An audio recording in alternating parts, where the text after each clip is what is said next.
Welcome to the news of the week. Merci Luc, cher Luc, de nous accueillir. Et Luc Belot est un vrai du numérique. On s'est rencontrés autour de la Cité de l'Objet Connecté, qui est une formidable réussite, et de beaucoup d'autres innovations. Donc ça n'est pas que du discours, c'est aussi des actions extrêmement concrètes sur le territoire. Avant de laisser la parole à Thierry Breton, je vais vous dire quelques mots. D'abord pour vous remercier, Monsieur le Ministre, Monsieur le Député, Mesdames et Messieurs les Présidents Directeurs Généraux, chers alumni de l'Institut G9+, chers amis, chers tous. Merci à vous d'être là. Je suis Luc Breton, je suis vice-président de l'Institut G9+. Je suis très heureux, moi, de vous retrouver ce soir pour cet événement qui est majeur pour notre think tank, qui fête ses 20 ans. Ce qui n'est pas rien pour un think tank numérique.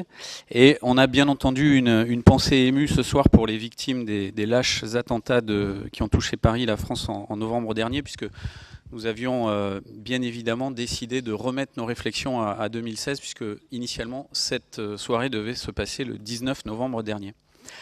Mais la liberté, les valeurs de notre communauté nationale ne se laissent pas contraindre et par l'intolérance, et nous sommes donc heureux de pouvoir ce soir présenter quelques idées saillantes de nos propositions, qui ne sont pas les propositions de l'Institut G9+, mais qui sont les vôtres, qui sont les nôtres, et de contribuer au débat majeur qui s'annonce. Donc le livre que nous préparons s'appellera 2017, vous imaginez pourquoi, 100 idées pour une France numérique. C'est une contribution de leaders d'opinion de la société civile, interrogé par le premier think tank numérique, mais aussi associatif et bénévole en France, l'Institut G9+, et qui souhaite une réelle prise en compte du numérique dans la stratégie de l'État français, et ce, dans toutes ses dimensions, économiques, sociales, politiques, environnementales. La tonalité du livre, elle est apolitique, sur un sujet qui, à la base, est non partisan, en tout cas peu partisan, et la tonalité, elle est concrète. On souhaite des propositions simples, applicables, utiles, qui puissent être intégrées directement dans des projets de loi ou des réformes au niveau national et européen. C'est la raison pour laquelle Franck Nouriga, qui va animer cette soirée, vous donnera l'occasion, ici à la tribune et dans la salle, de pitcher les idées et de les débattre.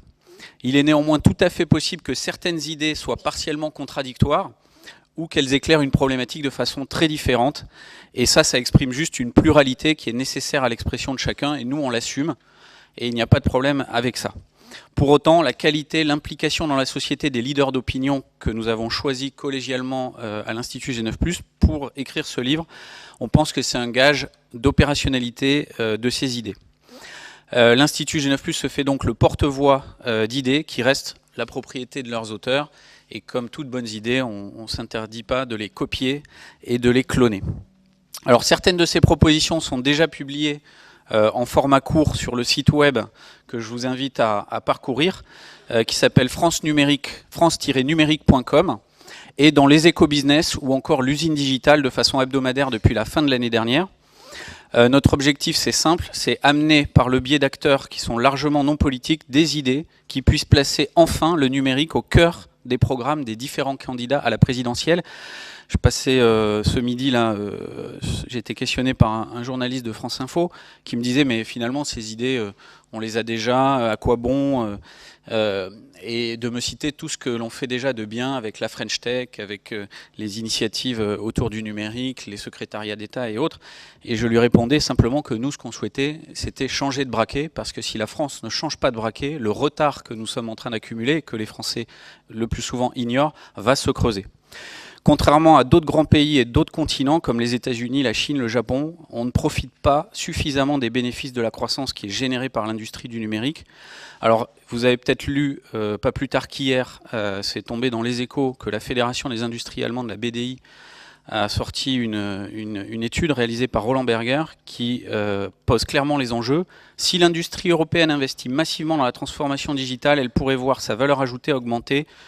On se moque un peu du chiffre, mais je vous le donne quand même, de 1 250 milliards d'euros à 2025. Si elle ne le fait pas, elle pourrait voir disparaître à la même échéance 605 milliards d'euros de valeur ajoutée, et l'Union européenne pourrait déplorer un rétrécissement de 10% de sa base industrielle. Contrairement aux États-Unis, à la Chine, à Israël, ce sont des pays dans lesquels je voyage à titre professionnel personnellement et d'autres grandes nations, notre État ne dispose pas d'un conseiller au numérique directement rattaché au président de la République, au-delà même de l'intégration du numérique au cœur de la stratégie de chacun des ministères.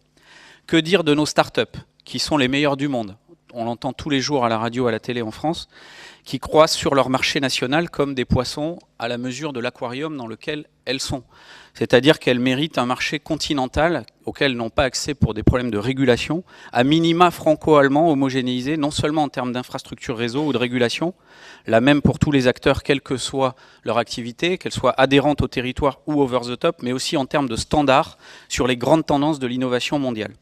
Alors moi, je vous le demande, et c'est la question qu'on se pose à l'Institut G9+, pourquoi attendre pour adopter de fait sur les nouvelles vagues technologiques un standard, le standard par exemple des Allemands en France, ou l'inverse sur une autre technologie, et générer ainsi mécaniquement un marché de près de 150 millions de consommateurs aptes à supporter des licornes et les futurs géants mondiaux. Pourquoi attendre pour focaliser une partie de notre support à la croissance ou au portage à l'international vers les gazelles? Vous savez, les gazelles, c'est ces sociétés de croissance qui sont beaucoup en France dans le mouvement Croissance Plus. Alors aux États-Unis, c'est 4% des entreprises, 350 000, elles génèrent plus de 60% des nouveaux jobs.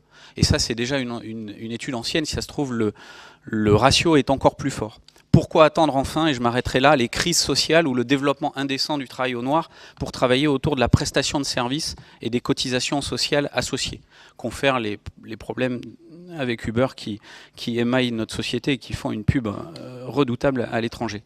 C'est parce que nous sommes apolitiques, mais aussi que nous croyons à l'action politique, définitivement, que nous allons publier ce livre, 2017 sans idées pour une France numérique. On le publiera aux éditions Diathéno, qui est un éditeur français indépendant, et on le fera au format papier, mais aussi électronique, rassurez-vous, pour la fin du semestre. Comme ça, vous pourrez l'emmener sur la plage, le lire, et préparer la rentrée en septembre, qui sera un bon débat politique.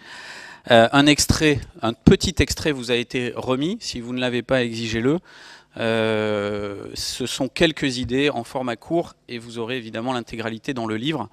Les auditions donc avec les futurs candidats au présidentiel, elles ont commencé pour nous, on les voit, elles vont se poursuivre et nous ferons parvenir les 100 idées à tous les candidats et on va les challenger factuellement sur leurs réponses. Et ils seront comptables vis-à-vis de nous, en tout cas nous, on ne les lâchera pas, pour savoir ce qu'ils font de ces idées, quelle prise en compte, quelle mise en œuvre, quelle échéance. Et bien sûr, on publiera tout ça publiquement avec des communiqués de presse sur le web dans le détail et on suivra les engagements formulés. Je vous remercie. Sont présents à la tribune, mais vous les avez reconnus, Monsieur Thierry Breton, à qui je vais passer la parole, PDG d'Atos, ancien ministre de l'économie, des finances et de l'industrie.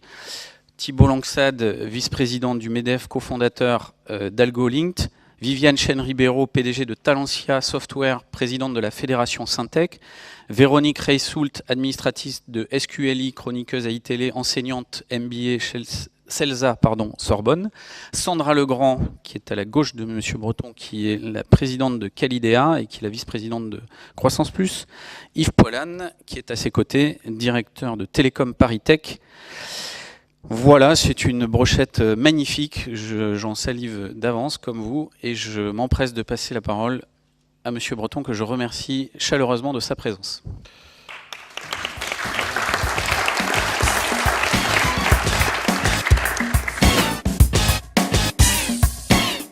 Welcome to the news of the week.